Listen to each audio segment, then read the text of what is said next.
Forgive me if you've heard me say this. A couple weeks ago, I shared it at our confirmation service. I was leaving our Reliant campus on a Wednesday evening. It was a Lenten service a few weeks ago. I'm driving, and my son Jacob, who's 11, is in the passenger seat. We come down to Park Avenue, where it hits Grand, right by St. Louis University Hospital. And we're at that light facing the hospital, and it's Grand Avenue, but at that particular stretch, it's called Father Biondi Way, because Father Biondi was a former president of St. Louis University, so they named that little stretch after him. So we're sitting there at the light, and all of a sudden Jacob says, "For real Biondi." I'm like, what? What are you talking about? He goes, "It's the sign. It says, 'For real Biondi.'" And I look up, and it says, "FR Biondi." FR, I'm like, that's Father Biondi. But Jacob's like, no, FR is for real. If you're in Gen Z and you're texting, if you have kids or grandkids, FR is like short for real.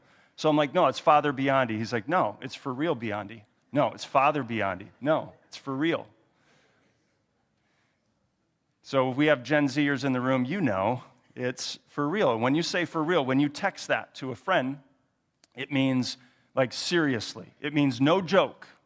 It means really, really, really for real. It means you're all in with something or you really believe something. It's for real. This morning, will you give me permission to be real? Okay? All right. Next to Christmas and Easter, Mother's Day is like one of the most attended Sundays in the church. Because like a mom or a grandma drags somebody with her. So if mom or grandma dragged you here today, thank mom or grandma. And Mother's Day reminds me that there still is this like cultural Christianity in our country where you do the right thing, you say your prayers, and you show up to church when mom tells you to. And it's Christianity in its cultural form. In kind of the traditional form. Christianity as a building you go to, an obligation to be good and moral and to listen to your mom. Today I want to be real with you. I want to show you that Jesus is for real.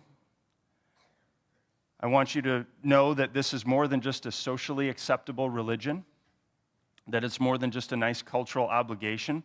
I want to show you that Jesus is for real, and when you've encountered him, you cannot be content with conventional religion. There's just no way of going back when you've met the risen Jesus. And so today, the encounter with Thomas gives us reason to dismantle sort of just Christianity as cultural form, and gives us reason to say, no, this is for real. So Thomas, we don't know why he was not in the room. We have no idea, but we know he wasn't there. That Jesus, on the same day that he rose from the dead, later in the day, he shows up in a room. Even though the door was locked, they were afraid, they didn't know what was going on, so they locked the door, and he just shows up in it, shows himself to 10 of the disciples. But Thomas wasn't there, that we know. So, of course, the others go to Thomas and they say, we've seen him. And Thomas is like, no, I don't believe it. You're hallucinating. You're overwhelmed with grief. You're playing a prank on me. Whatever it is, whatever reason, I don't believe it. The last time that Thomas saw Jesus, he was dead. He was a corpse. And so for the disciples, for his friends to say he's alive, something is wrong with that. And so we get in the text, John chapter 20, verse 25, Thomas says this, if you join with me.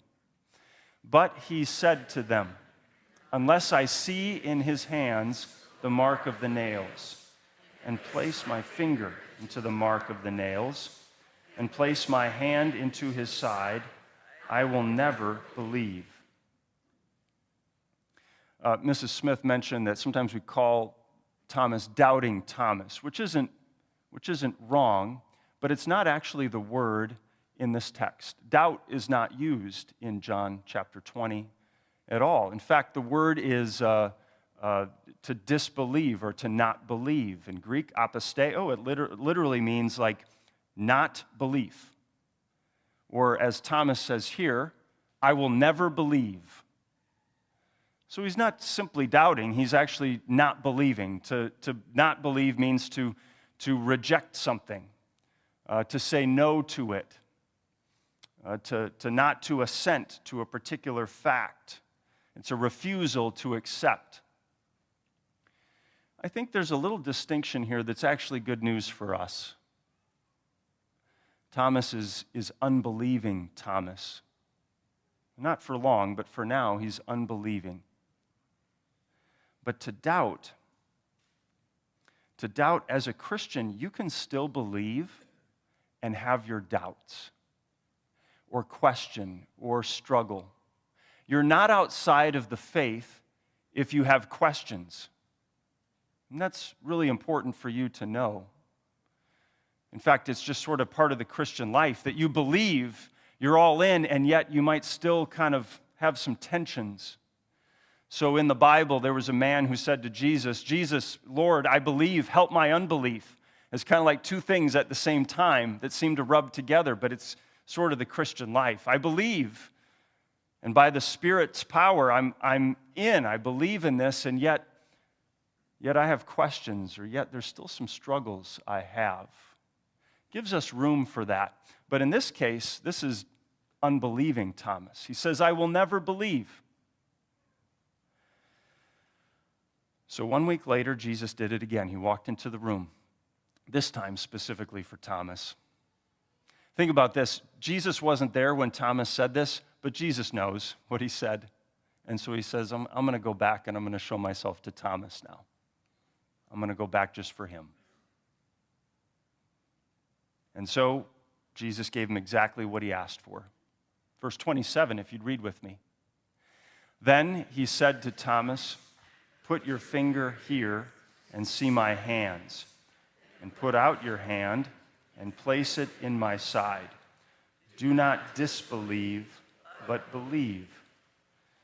Jesus' resurrection is not a spiritual metaphor. There are some who say Jesus rose from the dead like in a spiritual sense, but not bodily.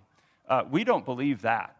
We believe that for real, Jesus physically rose from the dead. And so here we have an eyewitness account. Jesus says, put your finger here. See my hands. Look at the scars. I kept them for you, Thomas, so that you would know that it's me. These are identifying marks. And so he says, look, see, touch. He says, look at the gash in my side. I kept that scar so that you would know that it is in fact me and not someone else or an imposter. It's me. I'm the only one who has this scar. Do not disbelieve, but believe. It's for real. And Jesus wants to make sure that Thomas knows that it's for real. So he shows him his hands, his side. We don't know if Thomas actually touched him. It doesn't say. Jesus invited him to, but at the very least he saw, maybe touched. And then unbelieving Thomas becomes believing Thomas. Verse 28, he says this, if you'd read with me. Thomas answered him, my Lord and my God. Oh, now Thomas's response is for real. My Lord, my God. It's personal. You're mine. I have made this faith my own now. I believe it. I see. Also notice that he ties Lord or Master is tied to God. Jesus is God, divine. He's confessing that. And then right after that, Jesus says this in verse 29. If you'd read with me. Jesus said to him, have you believed because you have seen me? Blessed are those who have not seen and yet have believed. You are in the Bible. I don't know if you knew that, but you're in the book. And you are right, let me see, kind of like third line down, second word over. Those. That's you. Why is that you? Because you are part of those who have not seen and yet have believed. Unless you're different than me, I have not seen Jesus like right in front of me physically. Oh, but I've seen him with eyes of faith, and you have too, and so we're included in those who have not seen and yet have believed. And Jesus leaves space for all of us to be in. For 2,000 years, 2 millennia, there have been those who fit that description, those who have not seen and yet have believed. You are in the Bible, and you're in his story. And what does he say about us? He calls us blessed. What does that mean? It's the same word that Jesus used in the Beatitudes in Matthew chapter 5. Blessed are the poor in spirit, and so on.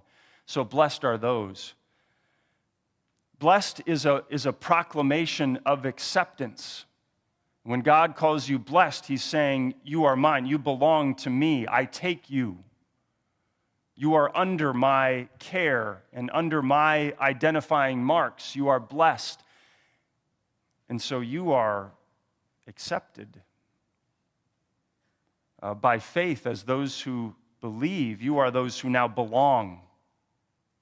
You belong to this one, to this risen Jesus. After this, John adds, it's kind of a funny couple of lines. He says, there was so much that Jesus did and said that if we wrote it all down, the world couldn't contain it all. It's a great verse. And then right after that, John gives the purpose for the whole gospel. Remember, John wrote this later than the other gospel writers, probably in the 90s AD. So he gives his specific purpose why he added to the body of accounts of Jesus of Nazareth. He says it in verse 31, if you'd read with me. These are written that you may believe that Jesus is the Christ, Son of God, and that by believing you may have life in his name.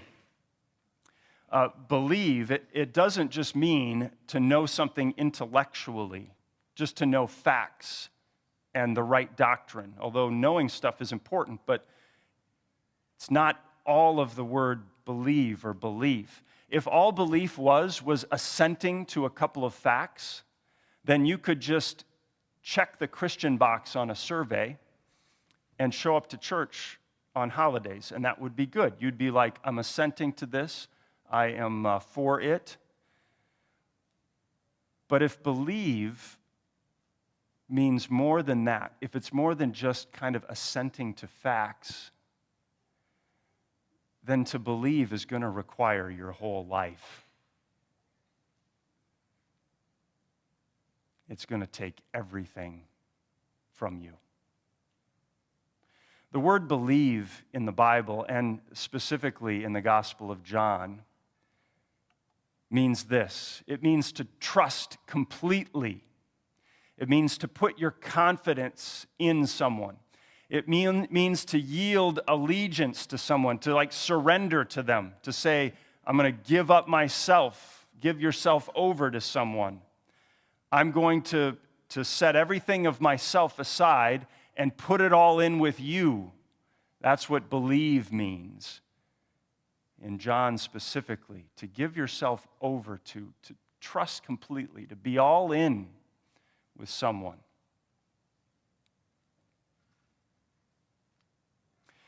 If a man died a publicly humiliating death, and if everybody saw it, and if it was confirmed and attested to by the government, the military, and the religious establishment, if they had a death certificate and they said, yep, he died, there was no pulse.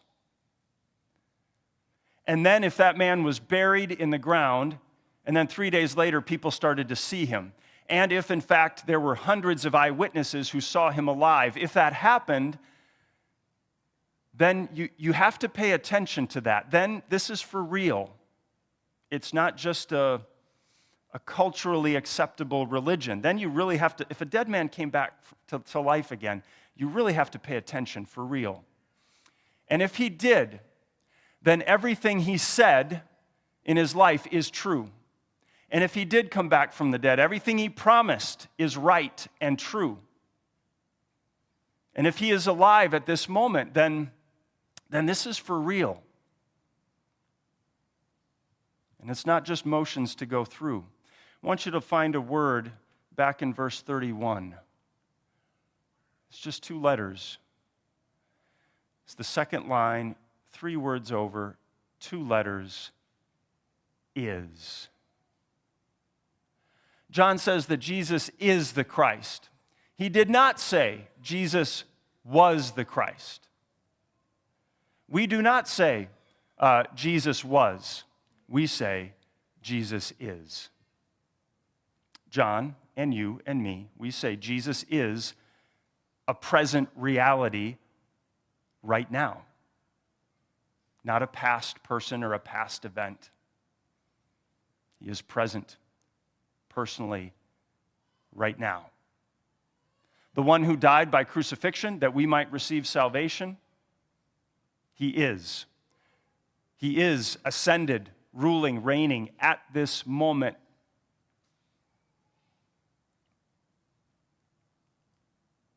And now you can trust him. If that's true, then this is for real. And you can believe by the Spirit's power. You can say, I trust completely. I put my confidence in you, Jesus. You can say, by the Spirit's power, I yield to you. My allegiance, Jesus, is with you. I'm not in this just to play church. I give myself over to you completely. If this is for real, compelled by the Spirit, we say, I believe this. Thomas in the Bible, tradition says that he took the gospel to India, that he became a missionary out in the East.